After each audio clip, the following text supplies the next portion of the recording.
Men aholi va qishloq xo'jaligini ro'yxatga olishda ishtirok etdim. Mamlakatimiz rivoji uchun siz ham ushbu jarayonda faol ishtirok eting.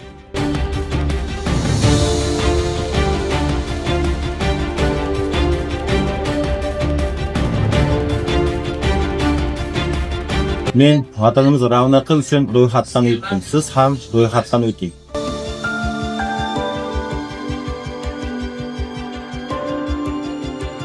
Aholi va qishloq xo'jaligini ro'yxatga olish jarayonlarida ishtirok etib, ro'yxatdan o'tdim. Siz ham ishtirok eting.